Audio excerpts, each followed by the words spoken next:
What's up, guys? Welcome back to PCM After Hours Podcast. This is your host, Shiroz Dara, owner and operator of Private Club Motors and Exotics. Today, we have a very special guest joining us. He goes by Ty. He has a roofing company called Excel Roofing Services. In addition to that, he's a fitness freak. If you check out his Instagram, it's Ty Presheva, which is spelled Typresheva. This guy looks jacked. I aspire to be like him, but wanted to welcome you on our podcast today. Thank you for joining us, and we are super excited to talk about your experiences in the roofing world. Apparently, you have experience in the car industry as well, which is great because I've been doing this for 10 years, and I'm super excited to know what your hurdles were, and we'll get it right in on it. Yeah, well, thanks for having me. Tell us about your journey in the roofing industry and how you got started. So worked at a few companies, learned the trade, then opened up a company with a pretty good friend of mine, Okay. and then decided to just part ways and go off on my own and just do my own thing and do it in my own vision, kind of. Okay. I guess, you know. When you guys decided to part ways, what was the difference in your visions which made you go, hey, I think I can just do this on my own now? There were certain habits that I didn't like. Okay. That he had. So it was like work ethic? You could say. Okay. I mean, we had different hobbies on the weekends. Okay. And, you know, they were similar at a point, but then it kind of got to like, hey, we want to grow. If we have to grow, we got to sacrifice some weekends and this and that. You know what I mean? And we got to, you know what I mean, get affiliated with this and, you know what I mean, get certified here and do all these other things that, like, a company does to, you know what I mean? Yeah. The more, like, you have towards your company, I feel like the better it is also for the eye of the client as well. Man, I've always been intrigued by roofing companies, more so because, you know, whenever there's a storm, they're going door to door, trying to get as many clients as possible. And, you know, you guys are heavily involved working with insurance companies too, which can be a pain in the butt sometimes. But and I've always compared roofing company salespeople, I guess, to car salespeople. And because, you know, it's always a negative connotation because no one wants to talk to a salesperson. No one wants to talk to someone that is selling them something. How do you overcome that battle of, you know, knocking on that door and speaking to someone about roofing for them to go, hey, man, I'm going to close this door on you. I don't have time for this. Yeah, so it's actually how we approach it. Okay. It's the way that I see it, I guess it's perspective. Sure. You know what I mean? In my perspective, it's like I'm not really selling you. I'm providing you a service that you need. Beautiful. Right? And then in exchange, there's money. But then also in exchange, I'm saving you a lot of money as well because we're going to try to get your insurance to approve it. Or you can pay out of your pocket and pay fivefold the amount. Right. And then whenever I don't do as much door knocking, but as I did in the beginning. Mm-hmm. But the approach is not as I see a lot of people doing it. It's a little differently. We approach it by we just get to the point. Okay. There's no introduction and stuff. The introduction will happen once they realize why are you at the door. Correct. You know what I mean? So it's more of like, hey, sorry to bother you. Yeah. Don't mean, you know what I mean? Sorry to bother you. Just noticed that you had some damage. We're working in the area. So, you know, automatically it's also not a sale because you're providing a free inspection. So absolutely. It's not soliciting either. Super cool. You know, so Super cool, it's a few ways. I mean, you still have people that say, get out of here. Or, yeah, of course. That's probably you. Yeah. You know, it's happened. And, you know, when we have customers and you know, the way our dealership operates, right, we get online leads or phone leads and stuff like that for people that are interested in the vehicles that we sell here. And oftentimes, the same person that actually showed interest in something that we have available, when we call them, they'll hang up on us. And oftentimes, our salespeople will get really frustrated by it. But not to say that, you know, that's not the way of doing it. You can call it cold calling, but they're warm leads. The best approach I teach my salespeople is to build value, right?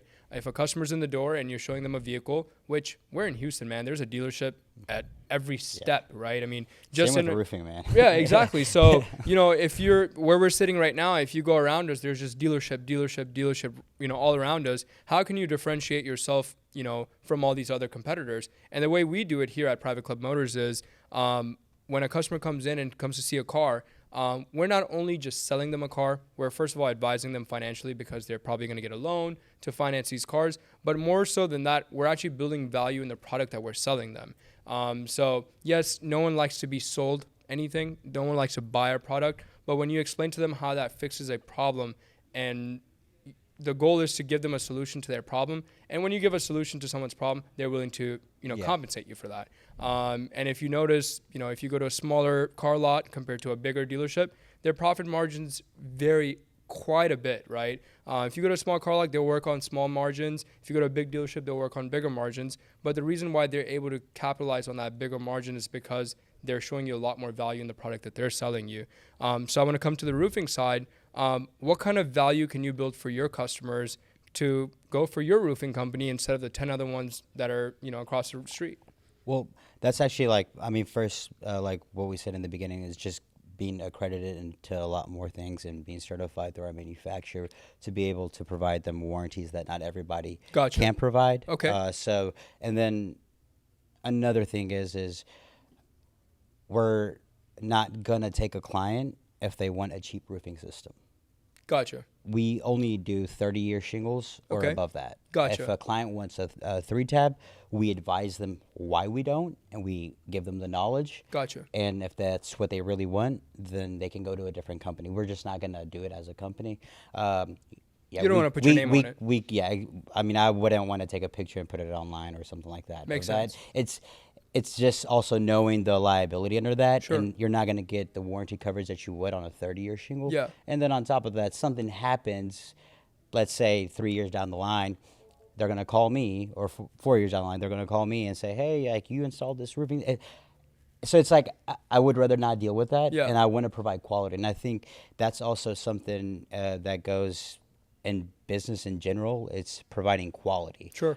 Quality cars, quality, like everything that you do. If it has quality, then that's something that does separate you. And we've rejected clients that want a cheaper roofing system. Yeah. You know what I mean? Sorry, we're not gonna do that. This 100%. It's either this or, you know what I mean, something above this. Sure. It's not about just it's not a money grab. Yeah, it's not a money money grab. grab. Right, And then, right. So how do you correlate being in shape to being good in sales? What about it working out is it that helps your sales ability?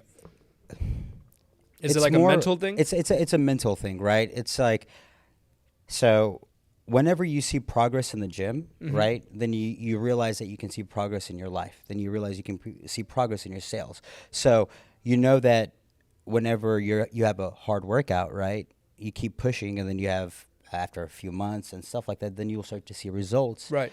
And then you kind of get that mentality and put that into like your sales job, Sure, right? sure. So whenever it gets hard, Yeah. You just know that you got to just keep Get going, more just reps, keep get more pushing. reps in. Yeah, get more reps. And it's like, just helps you like develop a mindset of like not giving up, you know what I Sure, mean? Not quitting. 100%. And you feel better. If you feel better, you look better, you move better, you do things better. Man, you it's like hit a it right. perspective. Yep. And it's like, it's not something that I just learned. It's something that I've always just instilled carried in yourself, my whole life ever since I was like started training and Sure. like, when I became obsessed with working out. Yeah. I think if you like invest into yourself, like meaning into your physique, Into yourself being like physique is like okay, but it's like investing into yourself and to bettering yourself. Okay. Whether it's like learning more about the power of being a human. Yeah. You know what I mean? 100%. Your mind and like just being able to see progress in the gym from your body, from your strength and all that stuff. It just, it's something that's free kind of. If you don't got a gym membership, you could do push-ups. Right. Yeah. 100%. If you don't have a gym membership, you could do sit-ups, run, this, that. So you could still improve a certain way. So there's not really an excuse of not having a gym membership. And some people say they don't have time, but then they play video games and watch Netflix, and it's like, yeah, you have time. You have time, yeah. Everyone has time. It's funny that you bring up looking good and feeling good. I consider myself, at the dealership to be one of the best closers here, as opposed to other people that we have here on the staff. But, if all fails and no one's able to close it, it comes to my desk for me to go close a deal.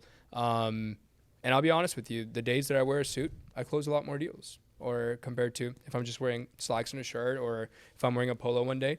But the days that you look good, the days I get my haircuts, I get the most deals. Haircuts, yeah. I get the most sales on the days I get my haircut. There's so many times where Yeah. Issa comes in, he's like, hey, when you shoot, I'm like, no, I don't feel good. I'm not gonna look good. I'm not gonna perform good. I have to make sure that I look perfect. Before I speak to a client, I'll spray some And it's cologne more on me. about it's for you. It's for you. It's for you. And that's the problem with a lot of people that I've realized. I don't mean to interrupt you, but it's like I'm not looking good for you. 100%. I'm looking good for myself. Like even when I'm by myself, Yep. like literally like by myself, like I want to look at like it's like it's not for someone else. And a lot of people like have accused me. Why do you care what people like? I don't. It's Yeah. for me. Like Right. I want to look good for myself. Like literally, like Yeah. it's for me. Like Big time. I want to Big train for myself. Like I could care. I go less. to It's go to my barber like once a week, Yeah. and just to get my beard lined up and whatnot. And there's so many times where whether it's Issa behind the camera going, dude, like I don't see a difference. You look fine. But as you mentioned, it's for yourself. Yeah. Other people won't even notice the smallest things. You look like you're a pretty sharp guy yourself. You look very well maintained, and it's so big to feel confident within yourself to be able to show confidence to others. But that's a great point that you brought up. But what I really want to know is, if I was someone that wants to get into the roofing business, what would you suggest I do to start off with? I mean, join a company, learn the trade. Okay. You know what I mean? And some people like, I guess it's not as easy as it may look. And I've been told like by multiple people, hey, like let me come and shadow you for 2 weeks, 3 weeks, Yeah. and because I want to start a roofing company. I'm like, all right, you're gonna pay me for that? Like they're expecting like this shit. Like let me just come and show you everything I do. Yeah. But there's a lot. There's a lot to it. I mean, you really have to have some thick skin in construction because you'll have people that you know what I mean. You can do a lot of work for somebody, right? And then they're like, we're gonna go with somebody else. So it's like you got to develop this thick skin of like. Just keep moving. Just Gotcha. Keep, you know what I mean? So you're saying keep delivering quality right. though. And that's one big thing. Like, I've helped out clients that weren't even gonna go through like their insurance or anything like that. Okay. They were gonna pay over 20 grand for their roof out of their pocket. I did the inspection, saw it. I was like, hey, we can go through your insurance, like, and then pull up the radars. We find a storm date, all these things, right? And now they're only paying like $7,000 versus $28,000. Right. Their insurance is covering it all. And then at times they're still not satisfied. But it's like, hey, at least I did my best Yep. to service you good. I could have just given you a retail job. I could have done the roof a lot quicker, not instead of wait about a month and a half, 2. I could have got paid right away, boom, boom, on to the next. But hey, again, it's about me knowing that like I did my best on helping them. Sure. Yeah. And some people will realize it, some people won't, but I can't control that. Yeah, Right? I I agree. can only control what I do, and if I do my best, and Yeah. knowing that that is my best at this point, and my best is always going to improve and excel. Like that's literally, I mean, and I'm not gonna not service the next client as good as I can because of this client. Because of the client that Yeah, didn't give you the because business. okay, like it's everyone's gonna get. I'm not gonna get discouraged on that. It does kind of like you're like, man. I did all this. Like I gave you you were everything you literally wanted. gonna spend like over 20,000, and now I gave you're you like everything spending like you 7K. You didn't even know, and now you want to complain about something that doesn't even exist, literally. Like, Yeah. No, I think anything in sales can get you discouraged very easily. Here at the dealership, we have a meeting once a week, and the whole purpose of that meeting is motivation. That's literally all it is because you're not going to close 100% of the people that you see. It's just a fact, right? You can go see 10 people, you're not going to close all 10 people. Like it's just not going to happen, Yeah. and you have to accept it. So when you say that you're not going to close 10 out of 10 people, that means you're never going to be 100% hit ratio, which means you are going to lose in some deals, right? The faster any of my salespeople accept that, hey, we're not going to get every single deal, the faster they'll start selling more cars. Because as soon as they know they lost a deal, instead of, kicking rocks and beating themselves up for it, they just move on to the next one. And they go, hey, let me try the same thing again, except whatever reason I lost the last sale for, let me make sure I focus and emphasize on that. And like you mentioned, when you go to the gym and you see growth, right? When you work out and you see results, it gets you motivated again. Exactly. Right? So, for example, just yesterday, we had a jam-packed day here, right? We just had people flooding the dealership, which is great. And I'm over here excited. I'm like, yes, we're busy. We're going to sell all these cars, and all these people are going to be happy, and we're going to do whatever we need to do to get them in these cars, negotiate, all that good stuff, right?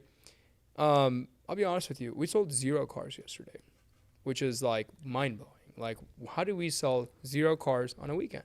And I'll be honest with you. My staff walked out of here burnt out. Like, no one wanted to talk. Everyone just got in their car, went home, and it was just like everyone was defeated. And I'll be honest, I was a little defeated myself. I mean, I was just like, oh, this was just a horrible day. We did all this work. We did everything. We followed all the sales steps to get these sales, and we didn't end up with any, and it bums you out, but you have to know that when it comes to sales, every day is a brand new day, right? Yep. You can't think about yesterday. You come in the next day with the best attitude that you came with the day before, and you start all over again. And that's literally what my closing statement is to my entire staff. Or you just go get a job. Exactly, right? Or just go get a job. Yeah. And so what I tell my staff every day before we leave is, we'll try it again tomorrow. Because every day when we come in, we just keep trying again. And you keep trying, you keep getting those reps in, you will see the results just like working out. Yeah. So I am very interested in the roofing business because I keep hearing that there's crazy margins in them. And that that's true. Let's talk about this. Yeah. I mean, there definitely is. And that's kind of like, so. Yeah, God. What do you want to know? I mean, there's crazy margins. He's like, why do you think there's so many roofing guys here? No, I mean, look, every business has their own gross margins. Obviously, some industries have higher gross margins than others. Whether it's restaurants, automotive industry, roofing. There are some that just have outrageous numbers of grossing. So I know that roofing is on top of that list, and that it can make a lot of money, and it's a very lucrative business. Obviously, for our viewers that are watching, our audience is, the people that are looking to get into different businesses. They're entrepreneurs or they're young professionals that don't want to work for someone anymore. They want to start their own. So the purpose here of me asking these questions isn't to, compete with you, but it's more so to guide those people, right? There's so much work. That's the thing. I'm not in competition with another roofing company. Okay. I'm in competition with me. Same thing with I love it. the gym. I love it. You're never going to be able to make a new shirt, a new design, a different dealership. You're going to sell cars. At the end of the day, you know what I mean? It's what you bring, the value you bring, how you make your clients feel. Those are what's your mission? How do you treat that's what separates you. Yep. It's like, and all you can do is your best. You know what I mean? Like, you can't, there's another, like you said, there's another dealership down the street. You know what I mean? They're everywhere. They're going to have, you got some really nice cars, but thank you. so not every dealership has these, but you get but what there I'm will saying. be a lot. There will be other dealerships that these have cars this. are everywhere. I mean, if you look on the market, there's tons of them, right?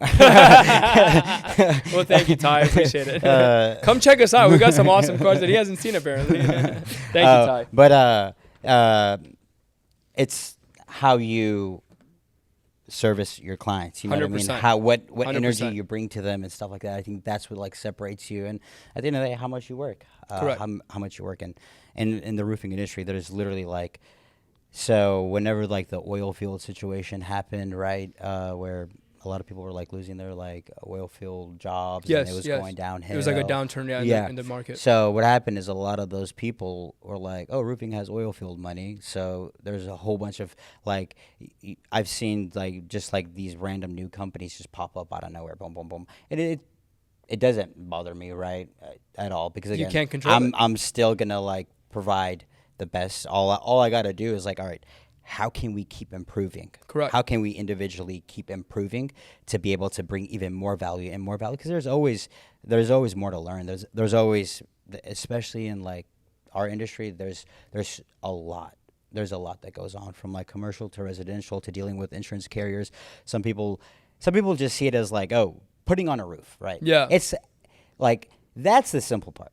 Okay. Right. There's a lot of other things that like happens to behind the get scenes. to get to that point. Right. Right. And that's what we focused a lot more on this last year and a half, is actually being able to like, I guess, negotiate a lot more with insurance carriers. We call it like supplementing and stuff Right. like that. It takes the process takes a little longer, but then it's also like, instead of just the insurance being like, hey, we're gonna pay $12,000 for this roof, right?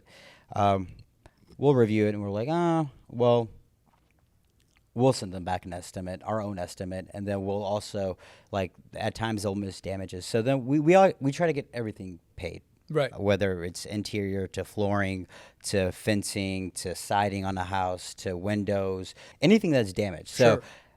that's what we like specialize on. Like, you know what I mean? That's the difference. And then whenever you start doing that, then you start seeing the crazier margins. Majority of the people that are business owners that have grown into such, scale, they've all started with nothing. And so what did you do when you started with nothing to go into a 7-figure business? What were some of your tactics? How did you pull money together? How did you find a facility? How did you find your manufacturers? How did you tie it all together to where you were grossing 7 figures? So we're going to rewind 3 years ago, Okay. right? And you've worked in a company, and I'm assuming you saved up some of your salary from your job. So going back in 2020, actually I had like no money saved up. Okay. I already knew, like, I know myself, so I'm like, I can do this. Like, I'm Okay. not like, that just also becomes, to me, I wasn't scared of that, because this is what I've been doing my whole life. Not roofing, but just business and sales. I mean, ever since I was like 11. Yeah. I've never had a job. So I leave the partnership because I left before I went to go and tell him and to have the discussion. This was like what I felt. I felt like God sent me a message, because I was like, all right, I got to go do this, because I cannot stand. Right. I can't keep doing this to myself. Right. Right. Right. I can't keep doing this to myself. I'm wanting to, I want to work. I want to work on a Saturday night. I want to work on a Friday night. Right. I want to build. I want to do this. I want to think about it. I want to brainstorm. I don't want to do the same thing that we've been doing. That's been working, kind of, right? But it's like, there's so much more to it, right? 100%. And that's what I saw. That's what I saw. And the moment that I was getting ready, literally, to leave, I was in a chair. I was like, all right. I did my pros and cons. And I was like, all right, I'm going for it. As soon as I'm about to leave, I have no idea about the company name. I have no clients. Right. I get a call from a client from 3 years ago. He's like, hey, this is, I think his name was John. Hey, this is John. Me and my mom both need a new roof. And like, you came and you helped us. I remember you. They denied us. We really need a new roof. And we want to go through insurance, but if they say no, we still need to get a new roof, because we're selling everything and we're moving to Florida. Okay. I'm like, perfect. I'll be there tomorrow. Hang up the phone. I'm like, all right. Literally, I'm like, all right, I may have 2 clients, and then. But that told you that you will find clients because of your past. Yeah, I wasn't worried about finding clients, but I was also like, man, I have like no money to like. But I wasn't really too worried about that. It was also just like, all right, if I'm doing this, so this was my mindset. It was, I'm betting on myself. Yeah, 100%. That's it. I'm betting on myself, and I'm leaving a company that I literally just built with a name, with all the reviews, like, that have all my name on it, like literally like 40, 60 of the first reviews, majority of them. Yeah. All of these things, I was like, and I really love that company name. Like everything, I was like. It was your baby. And I was like, but there's a different like vision, and like, it just, I was like, I think I'm just gonna take this as my college. This was my degree. 100%. So, that's a good way. and then I just kind of left, and just so happened that a guy that I know, this is the craziest thing. So this guy that called me, John, right? Okay. I don't even have, look, and this is literally how transparent I am with my clients. I go up to him and I'm like, hey, so yeah, I worked at a company whenever I was there, but I actually just left my business and I'm starting a new business right now. And I was like, I don't have a company name. I was like, but there's 3 options, X, Y, Z. Yep.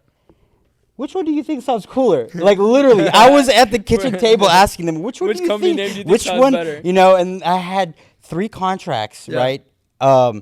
And I was like, which one do you think looks better, sounds better? You know, I just want my family more involved and, you know what I mean, kind of get closer to my family. Sure. And just, I didn't like tell. Right, There, you don't there was wanna no tell need, that like, I mean. to it was- badmouth the previous company. Yeah, or there was anything. no bad mouthing. Right. Just we had a different vision. At the end of the day, that it really is just a different vision, right? Yeah. And there's no wrong or right way, whatever. But I just had a different vision, and I was like, all right, well, I'm young, you know. At that time, I'm a lot younger, and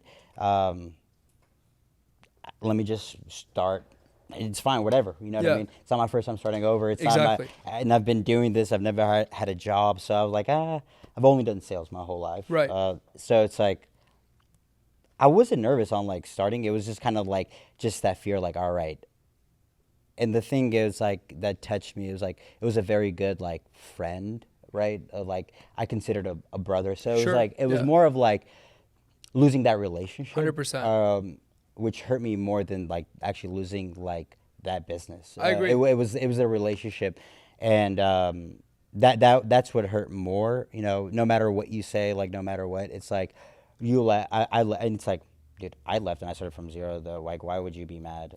Right? Yeah. Why are you? Like I'm giving it all to you. I handing it to literally you. just gave you a Yeah. company that. Man, one thing I have to say is I've been in a few partnerships in my tenure too, and I just my experience with partnerships have been a little rocky, and it's not because I'm not a good partner, I don't think, but it's more so that you really want to make sure, like we keep saying vision, right?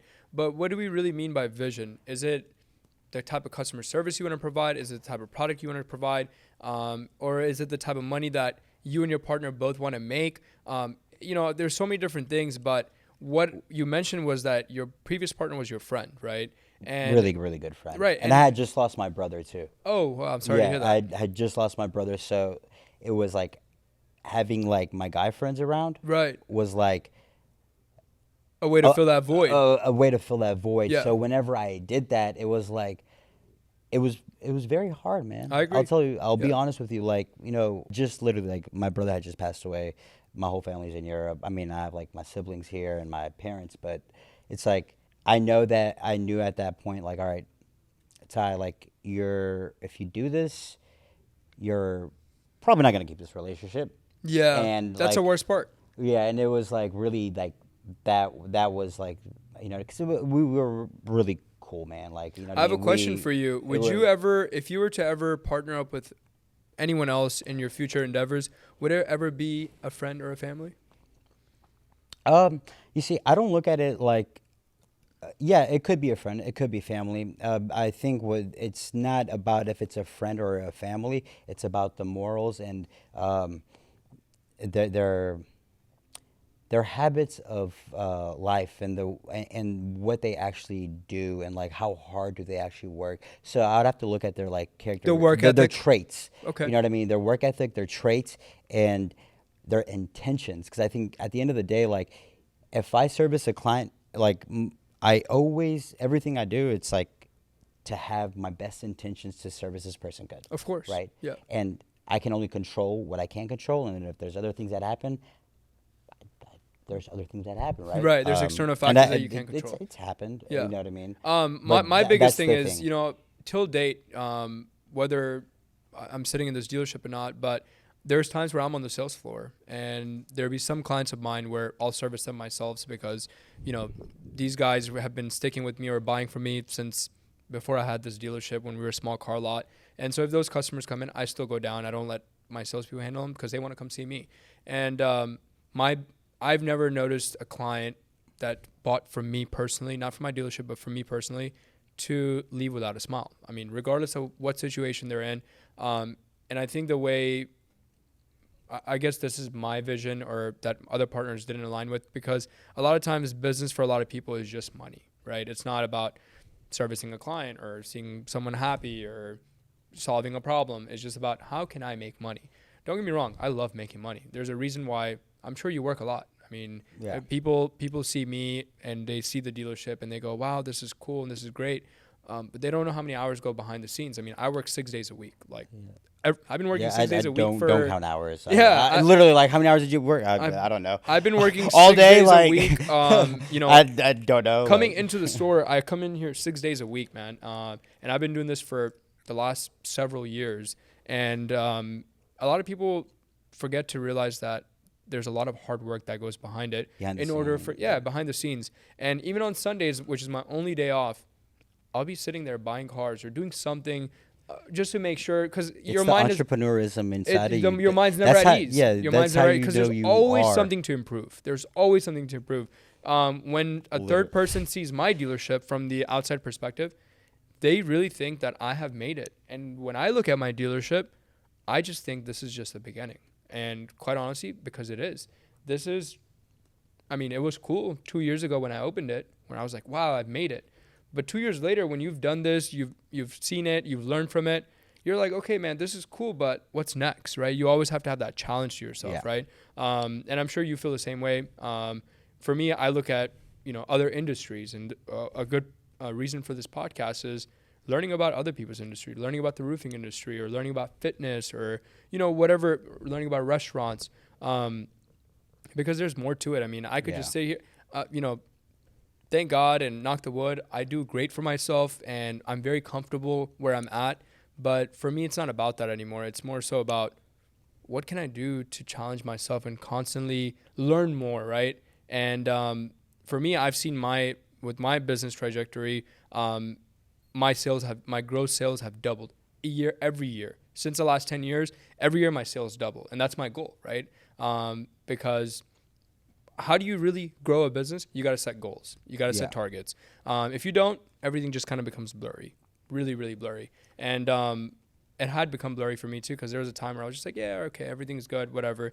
And then you start seeing your business start flatlining, and I'm not about that. Like for me, I'm an econ major. I'm very big on numbers. Like numbers excite me. I could be sitting behind a screen. I don't know if Issa's probably seen me. I'm usually sometimes sitting on my laptop, I'm looking at my numbers, and I just start getting excited and I start smiling, and a lot of people are like, what the hell is wrong with this guy?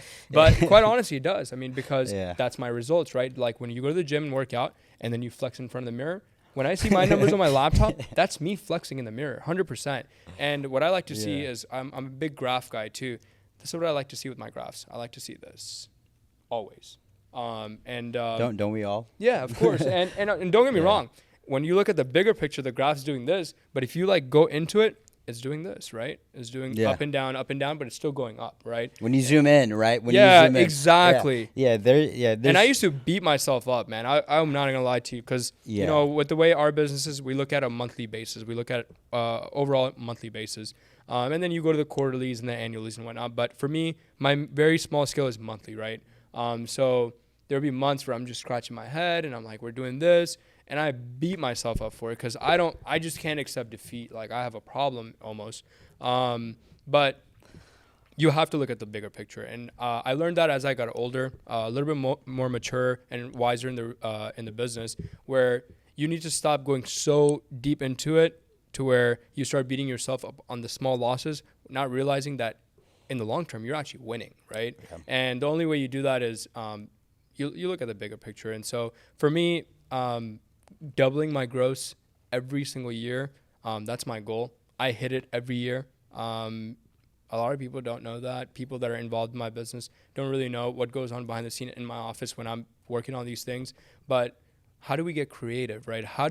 Now, it's easy to say, yeah, let's just double our business. Well, how do you double your business? Is your investment getting doubled? Is your inventory getting doubled? What are you going to do to double that, right? And that's where the game planning comes in. And that's when the countless hours come in that no one will see except yourself. Yep. No one will see that. You told me something you did in elementary school. I want you to share that.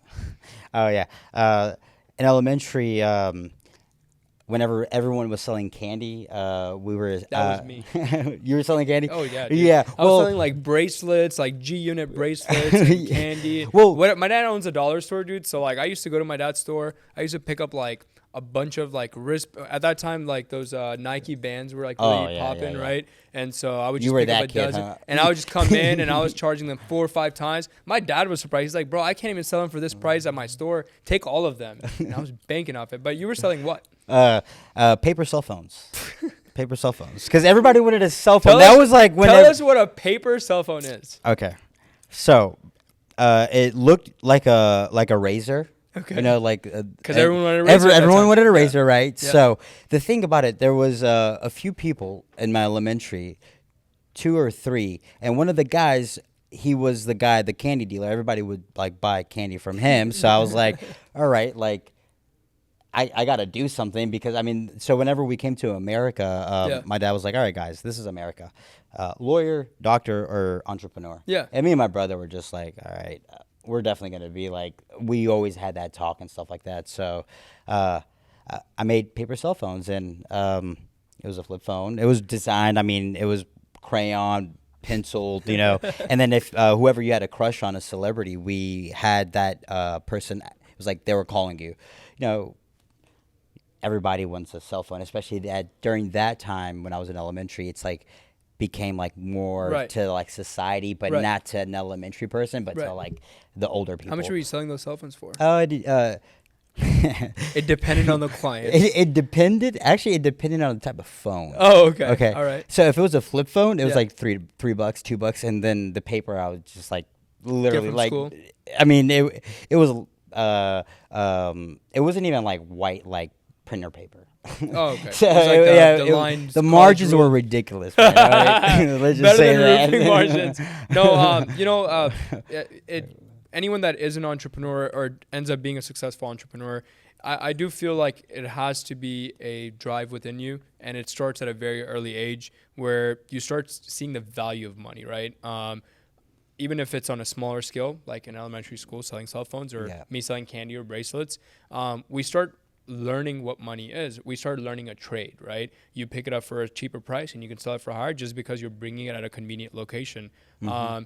If you think about it, I could be running a multi-million-dollar business today, but I'm still following the same strategies that I was following selling candy or bracelets at school, right? Because I could be picking up a car from across the nation from New York or California or Florida. I bring it to Houston where that same product is valued a lot higher compared to a Florida or a California or New York, and I can sell it for a higher, price. And that same principle applies regardless of how big your business gets. We're young professionals, right? And we have scaled our businesses into 7 figures, maybe 8 figures, who knows? And what are we doing to get there? I'll tell you my story, right? I can't say I started off with 0 because I didn't. It also doesn't mean that I was fed with a silver spoon in my mouth. I actually went to school. I went to college, graduated. I did a corporate job for a couple of years. I saved up all my money. I was living at home with my parents, and I literally saved all my money. I gave myself an allowance of, I think, $1,500 a month that I could spend on myself, whether it was to go out, whether to go eat, hang out with friends, whatever. Everything else was going straight to my savings. So I think I only worked corporate for about 2.5 years. Within that time frame, I think I had saved up about $100,000, right? In 2.5 years, saved $100,000. And at that time, we opened up a small car lot. We said, hey, we have this money saved up. Let's just go and buy some cars, right? Let's go buy them from the auction, and we'll try to mark it up a little bit and sell them and make some money. And that's how this kind of got started, right? What made you? Are you a car? So what made you go into cars? So when I was a little, maybe like 7, 8, 10 years old, my dad had a friend who had a car lot, and he used to resell cars and whatnot. The only reason why I wanted to get in the car business is because this man had a different car every single day. He never had the same car. And so for me, I was like, dude, that's a dream job. Like, I can drive a different car every single day of the week. And for me, that was my motivation. And so it was me and my brother that started it. And we wanted to get into this car business for a very long time. But, a lot of times you don't know what you're doing. I mean, if you're starting a brand new business, you always have that fear, right? Like, I'm about to invest $100,000. What if it all goes away? That's 2.5 years. Then I'm going to go back. I have to do this all over again. But my biggest advice to all my audience that are watching and want to start up their business, you got to take a risk. You got to take a chance. You got to take that leap of faith, because one thing I'm a firm believer of, Ty, is whenever I've bit more than I could chew, my mouth got bigger and I was able to chew it, right? So I think scaling the businesses, a lot of people ask me like, Shiroz, you're so young, and how did you get to this point where you have a dealership like this where a lot of the big guys in the market don't even have it? And quite honestly, it was just the fearlessness. It was the aggression, where I just didn't think that anything could defeat me, right? Like if I was to get into, I know this is a beautiful dealership, but this is not the end goal, right? I have a really big vision. I want this exact same concept to be multiplied in many different locations, right? And what keeps me going is, regardless of how stressful something gets, I always figure it out. I have that full confidence in myself. It took many years to build it, but being so far into this industry, I've been doing this for about 10 years. I don't care what problem I face. I will find a way to overcome it. There's nothing that can take me down. There's absolutely zero, right? So my parents, your family sometimes will tell you, we don't know if this is the right move. Your friends will tell you, I don't think this is the right move. Yep. But no one knows you better than you know yourself, right? So my biggest advice to everyone that's looking to get into a business, or that's someone that's already in business and wants to grow it to a certain level, don't be afraid. Yeah, don't be afraid because take the risk. No, because worst case, you're not going to lose everything. That's one thing I've learned. A lot of times we think, like that example I gave you, I started off with $100,000. I was never going to lose that $100,000. You know that? Yeah, regardless if I made the worst decisions. Like, let's say you did lose it, right? You learned. And right? So it's like the perspective. Yep. It's the perspective that you have. Even when you take a loss, if you quit, that's when you fail. 100%. So even when you take a loss, it's not a failure. It's not. It's a learning curve, right? Because you're not born a perfect person to automatically know exactly, you know what I mean? You know what you want to do. You know how you want to grow. You got to just take the risk. You do. You have to. No matter what, it's the perspective that you see it. If you take the loss, but you don't give up and you get back up and you keep going, all you did is learn, and you got to just work a little harder. Work harder. I mean, there's so many countless hours that go behind the scene. You said it's a very lonely feeling. Talk to me about that, because I can relate very well with it. It's very lonely because it's like, I don't mind. Like, I like my solitude a lot. 100%. Right? I like it. It just, I'm going to speak for myself more, right? One of my dreams and things that I can't wait to happen is to get married, right? And have a family. That's something that I dream about every day. That's awesome.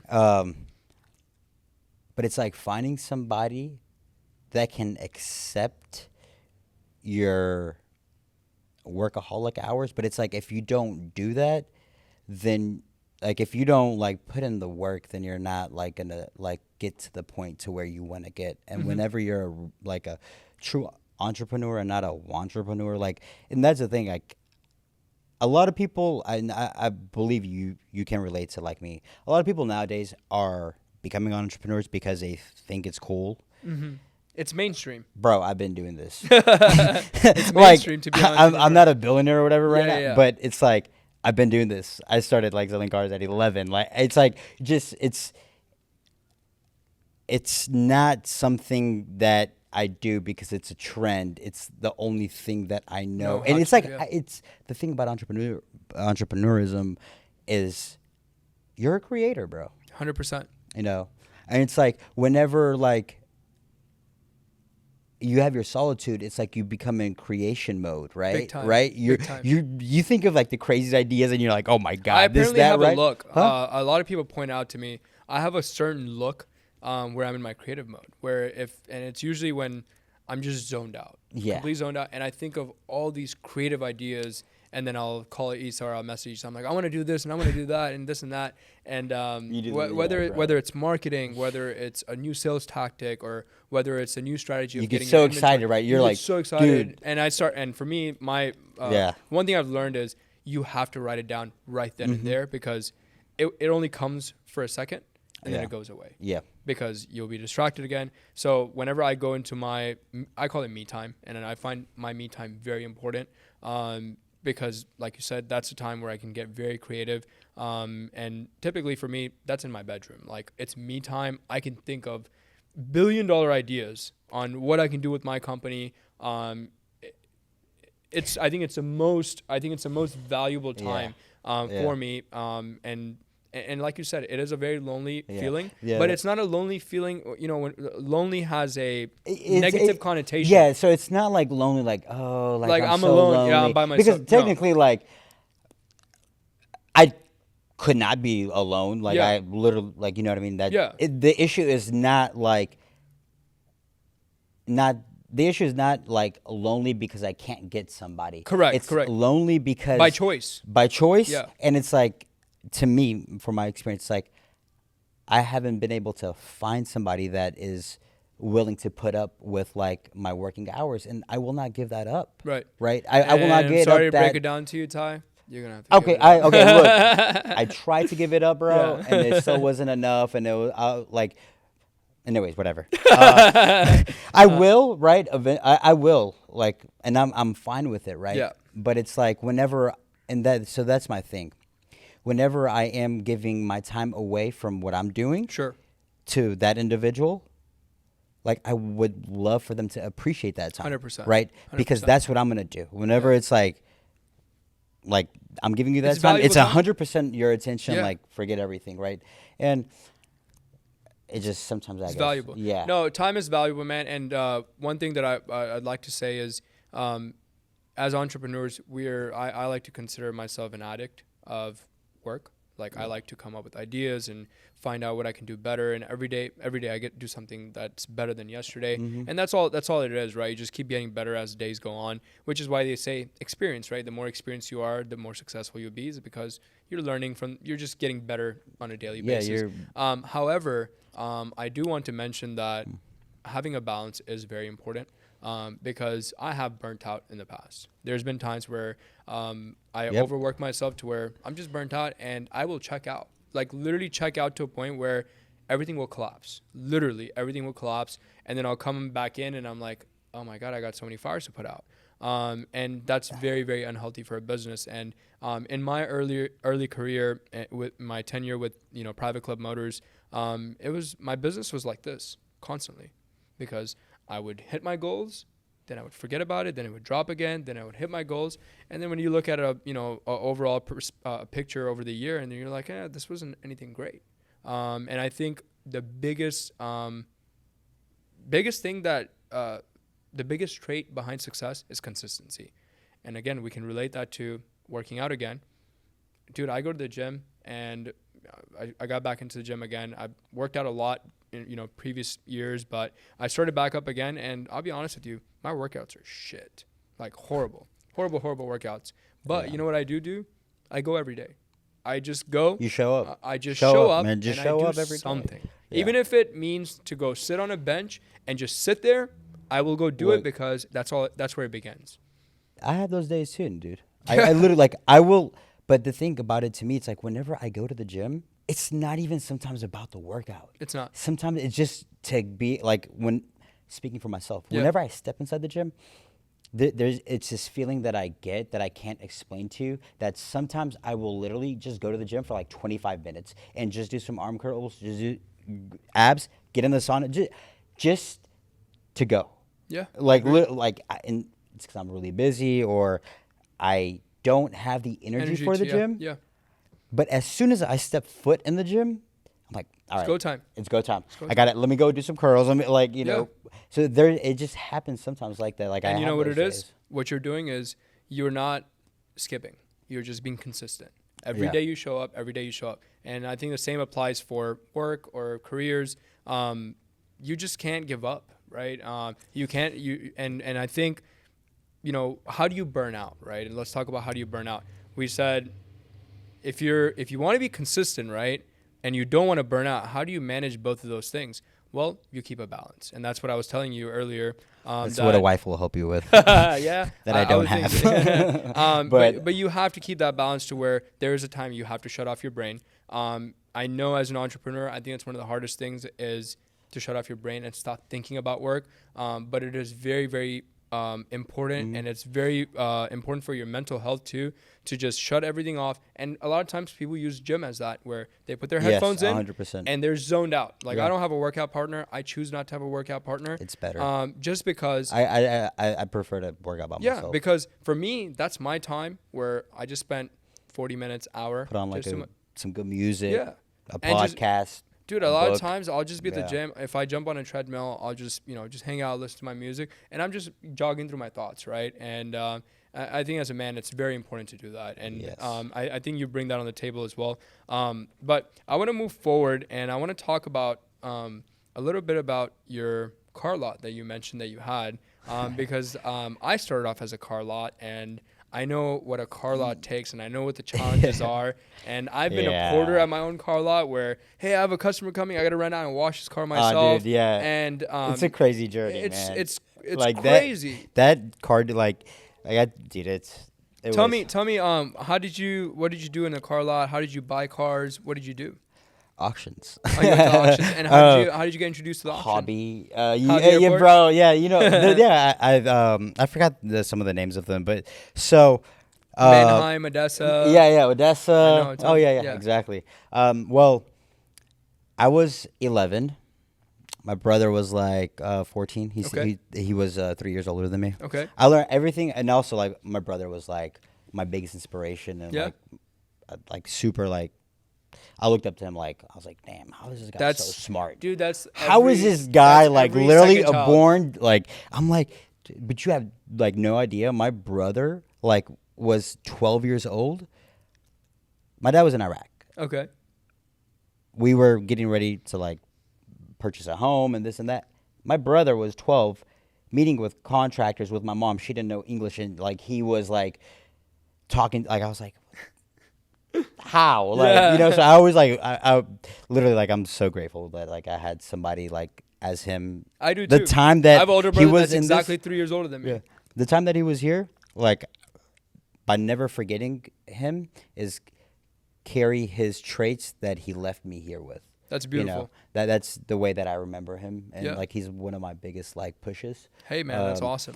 But so I was like 11, he was 14. My dad gave us like a little loan to go buy a 5.9 Cummins engine dually truck, because that's when at that time Hot Shot was like becoming big here. Okay. So we would go out. How you said you buy cars from New York here and bring them here, sell them for a little more. We would go to like my mom would drive us to these little like country areas, right? And we would just get the trucks back and we'd sell them here in Houston for double or like more than what we got. Where were you? So you were Craigslist. You used a loan from your dad to go purchase these trucks. Then you were advertising them, free advertisement on Craigslist. Offer up 5 miles. Dude, I know it all. Dude, man. yeah, I've 5 been miles, there. offer Been up, there. bro. Been there. Yes. And Facebook Market, the Facebook page, and then we built up a little website. But actually, the main traffic was from like Craigslist and 5 miles and offer up. 100%. Dude, it was like They were a go-to. That was yeah, my and then they bread started butter. doing like paid like ads. And we were, like, that's when everything kind of like, all right, like we're so you got into this, and you guys started at a very young age. Why did you guys leave it? I mean, why not continue? So we did that, and then we eventually like were able to like get 1 car to 2 cars, and it was funny because whenever we had like 4 or 5 cars, right, we would drive. We had this little office at a gas station, right? So we would drive in the morning before going to school, all the cars in front of like the gas station. Get them parked up there. Go to school, come back, work there all day, try to sell, and then whatever we sold. Whatever it's not, we took back, and then we would just go and like buy something else. Yeah. And then we ended up like getting like a office with like a bigger place where it had more lot and stuff. Right. And then we went to like 10 cars, 15 cars, but it was more like cash cars, like Right. 10, 15,000, Yeah. 8,000, 5,000. Yeah. My dad would like he's very a genius at mechanic, so he would just fix them. You know what I mean? Yeah, that's a big Oh, advantage, yeah, dude. That's a dude. huge advantage. Oh yeah, I think I lost most of my money with mechanics. My dad tells me that all the time. Yeah, dude, it's like it's you need to crazy. learn this a little more. Watch, you're gonna see, dude. Dude, Yeah. I think the amount of money that I have thrown away, I think it's it's a very big number. Yeah, my dad's like just a 'cause of guru mechanics. at so we love cars, bro. Yeah. Like, And so, you know, I want you to tell the audience, how many days were there? You put in all this work. You get up early before school to go drop these cars off. Then you go to school. and that was in high school. Yeah. And then you come after school and then you work there. And then there's days where you don't sell a single thing, right? I didn't think about it. You didn't think about it, right? No. Why not? I just thought about, okay, like how would it, like just I gotta sell it. Like I just got it. Like I didn't think about like we didn't sell. Like you're gonna sell. Like eventually you're gonna sell. Exactly. But if you stop, then you don't sell. If you don't have anything to sell, you won't sell anything anyway, right? So but it's you like, had something to sell. The reason why I asked you this question, it was obviously there's an obvious answer that you're not gonna sell every day, but that doesn't mean that you're not going to sell tomorrow. Exactly. And I really, really want to emphasize on this particular episode about that.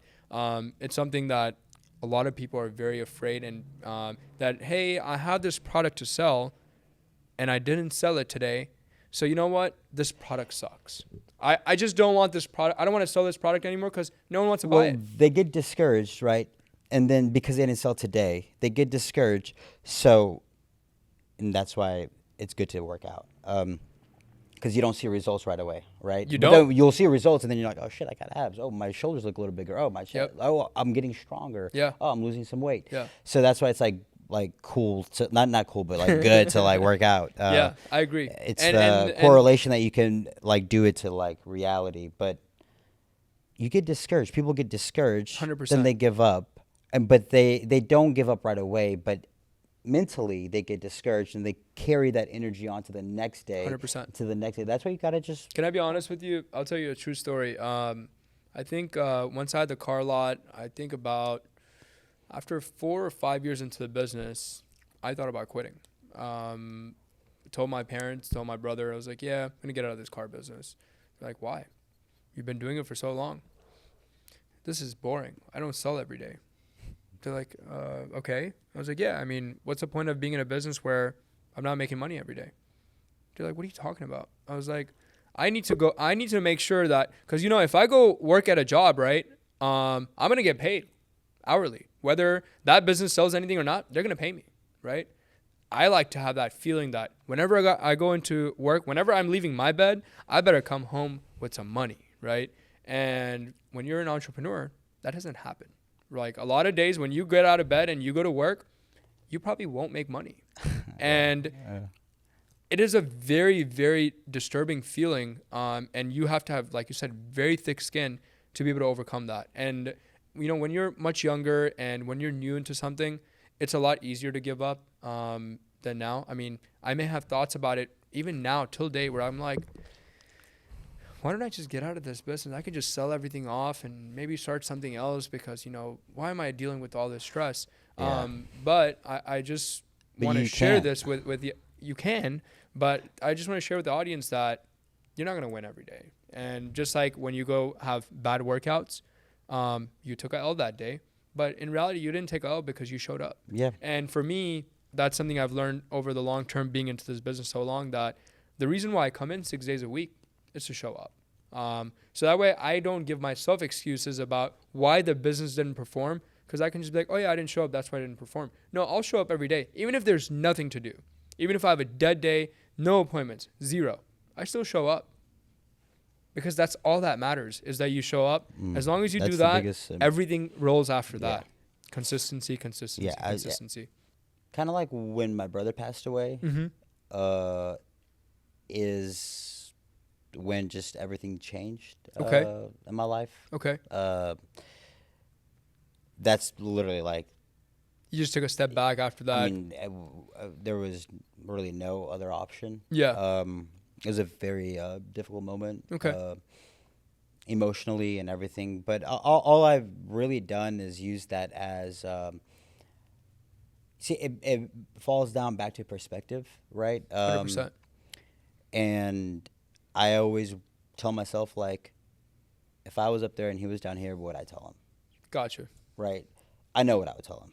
And even if he's not telling me that, I'm going to believe what I'm thinking. I would tell him, okay? Yeah. So it's like, I mean, I miss him 100%. I bet. Do I want to call him every day? Every day. Like, the first the first like week after it happened, I was like still shocked, I bet, right? And yeah. then it was like 5 months, okay, like But it never a really goes year. away, right? Never goes away.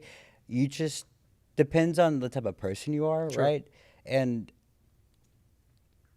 me and him have had like were wanting to do a lot of things with our life. Yeah. And And I how wasn't gonna old were stop. you when your brother passed away? So in 2017, I was had just turned 21. Oh wow, okay. So you were in It the was- pinnacle period yeah. of your adulthood. Yeah, I was. He passed away about 20 days before my birthday, my Oh, my. 21st birthday, and really, like, man, all that sadness and upsetness and whatever you want to call it, Yeah.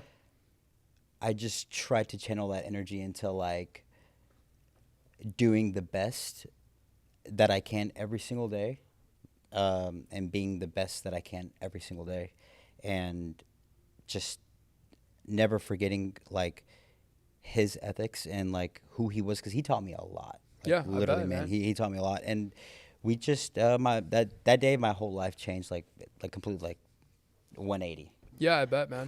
180, 360, whatever Yeah, you want to call yeah. it. Literally, like it flipped, because I was like, whoa. Yeah. I was like the black sheep of the family, the one who like I dropped out of college. Like I had started like my own like clothing brand from nothing. I choose, because you get to choose. And I like to do what I'm doing, and I like to just create. Yeah. And me and my brother, that's all we talked about. So it's like we always try to do business things, like Yeah. sell shoes, Right, this, right. that. You know what I mean? Like Yeah. we never really had jobs. I think one really, really, really big aspect of a successful company that I think we both missed on is the people surrounding your business, right? The people running and operating your business. For me, that is so huge. And I think any entrepreneur that I've ever spoken to, every entrepreneur has issues with employees, right? Yes. Employee turnovers, an employee not being able to do what you can do. And one thing I think every entrepreneur struggles with is having employees that can't imitate what you do. And not being able to accept that, I think, is one of the biggest struggles. Your employee will never be able to do what you do, ever. And if the faster you can accept that, the faster you can grow from it. It took me, I don't even think I've accepted it yet, because I still expect my employees to do everything that I do for my clients, but they'll never be able to do it because they'll never care like you do, because this is your baby, not theirs. They are buying into your dream. And we have to, as entrepreneurs, appreciate, even if they're not doing everything that we do, we still have to appreciate our employees for buying into our dreams. Oh, right? yeah. Oh, no. Because it's your vision, right? You said Definitely. you imagine a building. I'm not gonna leave a client hanging because they're not getting taken care of. Like that's like my biggest thing. Like Correct. if he's not doing his job the way he should be doing it, Right. I will step in and make Correct. it seem like it's all going the way that it should. Of course. Not saying like something incorrect, but if I see that they're slowing down, like, hey, like I'll just jump in and But be if like, you have facilitate it. have a vision to create a building, right? Yeah. You can't create a building on your own. No. You gotta have a full team of people Mm-hmm. that have to buy into your vision to be able to do it. Yeah. Which is their jobs, right? And I think we, as entrepreneurs or business owners, oftentimes forget that someone is buying into your vision and your dream and helping you support it the best that they can, right? Not as good as you can, because it's your dream. Only you see it. But for them to buy into it, I think it's very big. And jobs are not horrible, because no, they're not. Because people have jobs at my company, right? And Yeah. people have jobs at your company. Well, and that's what I was saying. It's not anything bad. Correct. Right? Correct. So it's not at all. Yeah. There's just different type of people. Yeah. There's just different type of people. Like, And I you know think, what I mean? Like, yeah. like there's people that, you know what I mean, create, and then there's some people that are fine with that. And like to me, it's like, it's interesting because it's not really like entrepreneurism, let me chase money. It's like, I just want to create. Yeah. Like literally, like I Right. just want to create, and Right. I get fantasized, and I get like whenever I get in this zone, it's like I just start thinking of all these ideas, and I get so excited. Excited, I'm like, yeah. I'm gonna build this type of company. I'm gonna do this. I'm gonna do that. You know what I mean? Yeah. And it's like I don't focus really on like how much money like we can make off Right. of that. Right. Because like you're gonna make money. Yeah. Right. If you sell a good quality cookie, you can make a lot of money because you could sell 10,000 cookies faster than you can sell 10,000 cars. I completely agree. 10,000 roofs. So it's like really, it's like the quality that you can bring to the table. Correct. You can make money. Correct. It's more of like I love being able to have a free mind to create. Yeah, I agree. So, and there's nothing wrong with jobs. Literally, there's people for that, and there's people that want to create. Yeah. Right. The coolest thing about actually running a business and being an entrepreneur is creating jobs for people. I 100% agree. So we provide opportunities. I look at it from that perspective. Yeah. How can I make my company a place that I would want to work at? Yeah, I agree. How, like, that's, you're creating jobs. So you're creating people that make money from you and can eat and can do this and the that. amount of payroll that gets paid out from our companies, and a lot of times I'm just the type of guy or the owner that I'm more concerned about how much money my employees are making than how much money I'm making, always. And every employee of mine knows that. The days that I see my employees' paychecks are going lower, I get way more stressed out than me making lower money, because at the end of the day, they are the frontliners of my company. They're the ones that are moving the gears. Yeah. And it's very, very important that your employees feel appreciated. I think for me, I didn't realize this at an early pace, but I wish I had. But you have to find the right people that will buy into your vision, and you as an entrepreneur have to appreciate what they are providing, even if it's not up to what you would do or what I would do, right? Yeah. So, but I want to. But there's some people that can also take advantage of that. Oh, dude, right? I've and been there so many you times. also have to look at it from like that perspective too. So you're so right. And like that's kind of like my I would say issues. Like I do have like a big heart, right? So I'm always trying to push people, right, to be their best. And I'm like, bro, if you want to be good at this, you got to be good at XYZ too, because it's only going to help you. And then you're going to be out of that situation. And so it's like, now what I've been doing is trying to rewire their programming, rewire their brain and their thinking, and to see if they're able to think as far as I can. And if like I've realized like they can't, then it's like, all right, I don't think you could do sales here. Yeah. And like it's kind of it's kind of getting to like that's kind of like my new like theory. You know, like I appreciate that you brought the other side of the spectrum on that. Yeah, because it's like you're absolutely right, man. Dude, it's like we got to appreciate them, but also some of them can take advantage of you, and that's happened.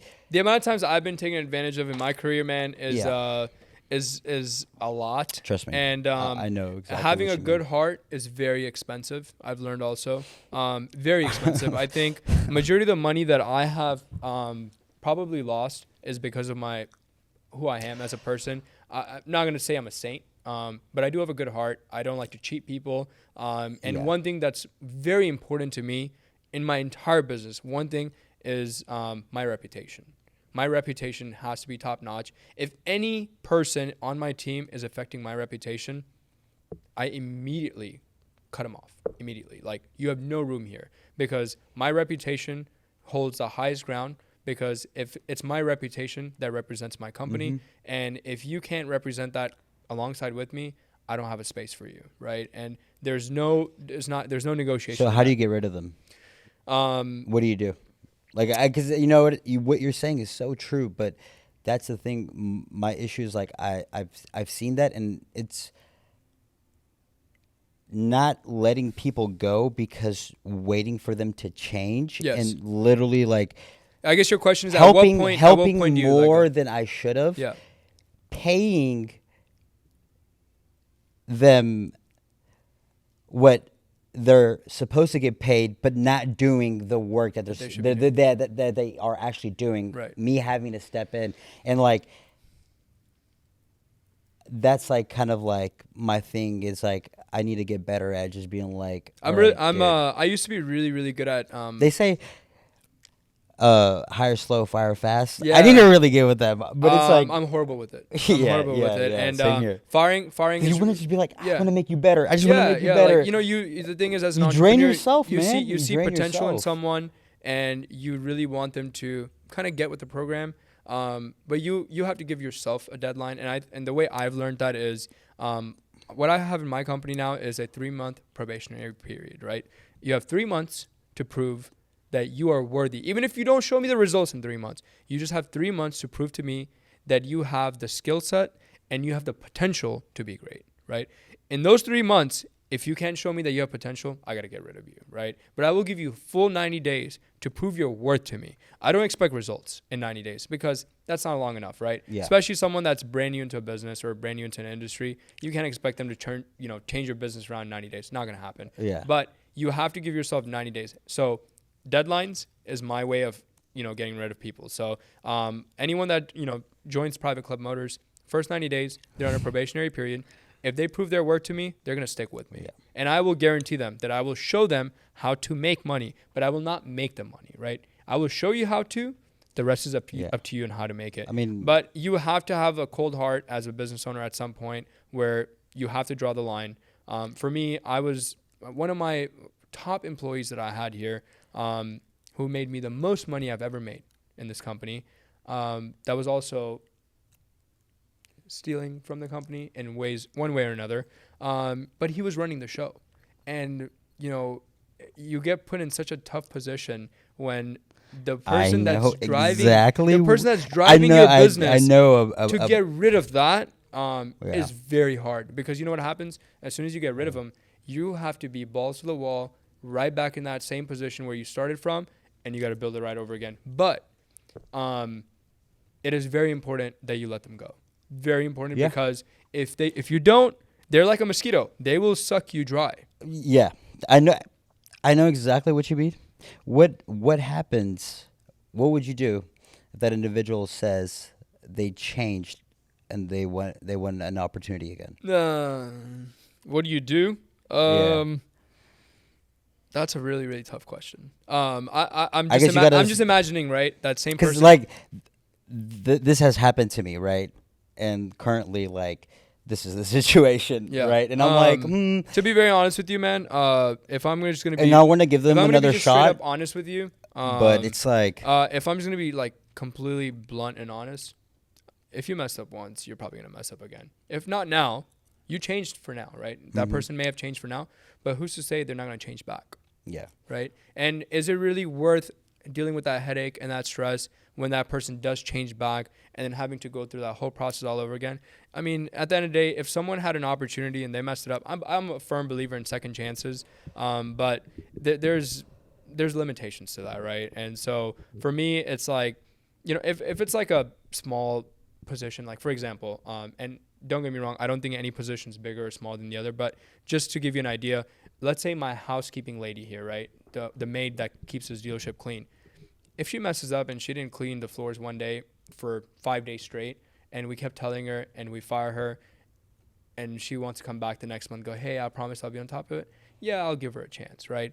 But if it's like my general manager that's like coming in here and he's messing up and then he wants another opportunity again, no, because you have the keys to my company and you took advantage of it. You don't deserve another chance. So it just depends on the position. We are sales going rep? Huh? If it's a sales rep? I'll take sales reps again. Yeah. Sales reps are easy, right? Because sales reps make their own money, right? Yeah. You don't really pay them.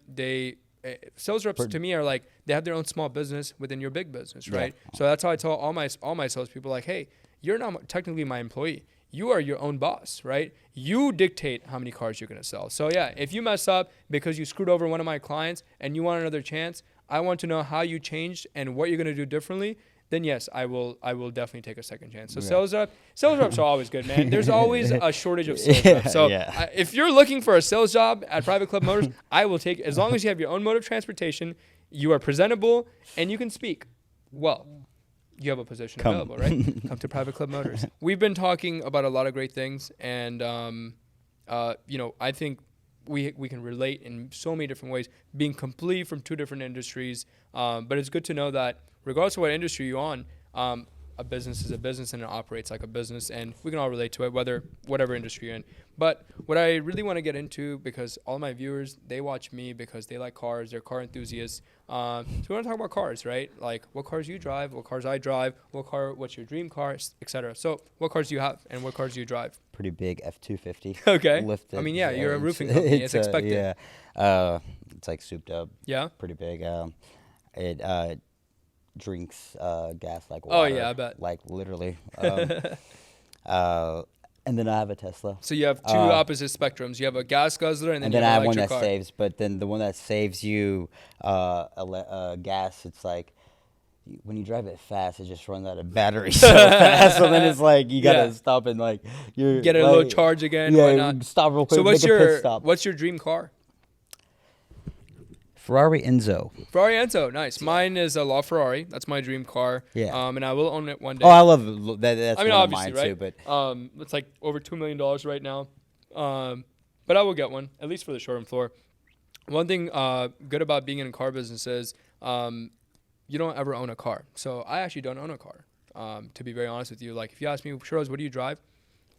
Whatever's available, like literally. Did that in high school. There's pros and cons to it too, though. The pros is you get to drive a new car every day, but you never have your own baby, right? You can't keep your chargers in there. I never have a phone charger in my car because I change cars every day, right? So and I can't keep my gym bag in there and whatnot. So there's pros and cons to that. I feel you said a Ferrari Enzo, right? Yeah. So I don't know if you know, but Private Club Motors is known for making dreams come true. So what I wanted to know is when you're in the market for a Ferrari Enzo so we can get you in one. You see, I'm already selling right now, too. I'm just the greatest salesperson ever. Well, how fast can you make it happen? I'm just kidding. Give me a few years, hey, bro. now that we know that you have a... no, that's literally like my dream. It's not about the price. It's about the car. It's about the car. It's about how it makes you feel, right? Exactly. And that's how we sell dreams here is really it's not about what car you drive. It's not about, you can buy any car. I know people that drive Honda Accords that have bought Honda Accords from me that smile like they're driving a Lamborghini, right? So when we sell a car, we're not really selling a car. We're selling a dream. But more than that, we're selling how it makes you feel, right? So for me, for example, if I sit behind a Porsche and I'm driving to work, it gets me excited. I get motivated to go work harder that day because I know that I get to enjoy the luxury of having a nice car. And we share that across the board. That's our culture here for all our clients. And one thing we're very proud of is regardless if you're buying a $5,000 car from me or a $500,000 car from me, we're going to give you the exact same treatment. You're never going to feel like you're smaller than the client next to you that's buying a Lambo if you're buying a Camry. That's exactly how it is with like us too. If it's a small roof, big roof, commercial building, you get treated the same. It doesn't matter. We're just not going to downgrade our quality. 100%. That's it. 100%. Because we like to really bring beauty to the home, and you won't realize it whenever you get a new roof. Yeah. How different your roof looks. I mean, we also do like we focus on like little small details that will make it look much different than your neighbor's roof. Yeah. Like literally like and people don't realize it until they're like, "Oh, okay. I see the difference now. Wow." It look, you know what I mean? It's just, well, Ty, it's been an absolute pleasure meeting you, speaking with you. I'm glad I got to know you. Shoot, we're going to hang out and become friends after this. I'm going to start following you. Shouts out to our producer for introducing us. It's been amazing, seeing how much our lives can connect just solely based off of being in business. I really hope that our followers that are following us and watching us do continue to follow your journey and along with ours. And we would love for you to join the private club whenever you're ready for your Ferrari Enzo, because we will I know where I'm getting super it from. excited to bring that in for you, regardless of where it is in the nation, and drop it off to your driveway. Well, thank you so much for coming by, man. Thank you. Any closing remarks for me? Man, Any questions for me? No questions, man. Just keep doing it. Keep doing it. You've inspired me. Hey, motivated me. Likewise. You know what I mean? Like literally. Likewise. So just keep growing and keep moving forward, man. Let's do it, man. Thank you so much, brother. You too.